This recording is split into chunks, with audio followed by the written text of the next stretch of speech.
ಚಿಕ್ಕಂದಿನಲ್ಲಿ national award ಹೊಡೆದು ನಟನೆಯಿಂದ ದೂರ ಇದ್ರು. ಅಪ್ಪು ಮಾಡುವಾಗ ಒಂದೇ ಪಿಕ್ಚರ್ ಅಂತ ಹೇಳಿ ಮಾಡಿದ್ರು. ಅಪ್ಪು ಯಂಗ್ಸ್ಟರ್, ನಾನು ಓಕೆ ಮಾಡ್ಬೇಕಾಗಿರೋದು ಎಲ್ಲ ಸೀನಿಯರ್ಸ್ಗೆ. ಫಸ್ಟ್ ಅಪ್ಪು ಕರ್ಸೋದು, ಇದು ಹಿಂಗೆ ಹಾಕಿದೀನಿ ಓಕೆ ಅಂತ ಕೇಳೋದು.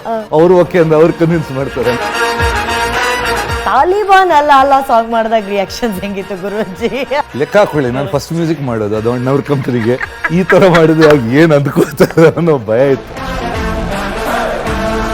ಅಣ್ಣವ್ರ ಮಗ ಅಂದ್ರೆ ಅಣ್ಣವ್ರಿಗೆ ಒಂದು ನಾನು ಹೇಳ್ಬೇಕಂದ್ರೆ ಹಿಂಗೆ ಆಟಿಟ್ಯೂಡ್ ಬೇರೆ ಥರ ಇರಬೇಕಿತ್ತು. ಇದು ಅವ್ರದ್ದು ಯಾವುದೂ ಇರಲಿಲ್ಲ. ಸಿನಿಮಾದಲ್ಲಿ ಅಂಥ ಪ್ರಾಕ್ಟಿಕಲ್ ಮನುಷ್ಯನ ನಾನು ಲೈಫಲ್ಲಿ ನೋಡಿಲ್ಲ. ಅಷ್ಟು ಪ್ರಾಕ್ಟಿಕಲ್ ಇರೋ ಮನುಷ್ಯ. ಪ್ರಾಬಬ್ಲಿ ಅಪ್ಪು ಸರ್ ನನ್ನ ಕಲೆಯಿಂದ ದೂರ ಇರ್ತೀನಿ ಅಂತ ಹೇಳಿದ್ರು ಕಲಾ ಸರಸ್ವತಿ ಅವ್ರನ್ನ ಬಾಚ್ ತಪ್ಕೊಂಡ್ಬಿಟ್ರು. ಹಣೆಯಲ್ಲಿ ಬರೆದಿದ್ದು ಯಾರು ತಪ್ಪಿಸಿಲ್ಲ. ಪೂರ್ತಿ ಎಪಿಸೋಡ್ ನೋಡಲು ಡೌನ್ಲೋಡ್ ಮಾಡಿ PRK ಆಪ್. ಗೂಗಲ್ ಪ್ಲೇಸ್ಟೋರ್ ಹಾಗೂ ಆಪ್ ಸ್ಟೋರ್ನಲ್ಲಿ ಲಭ್ಯ.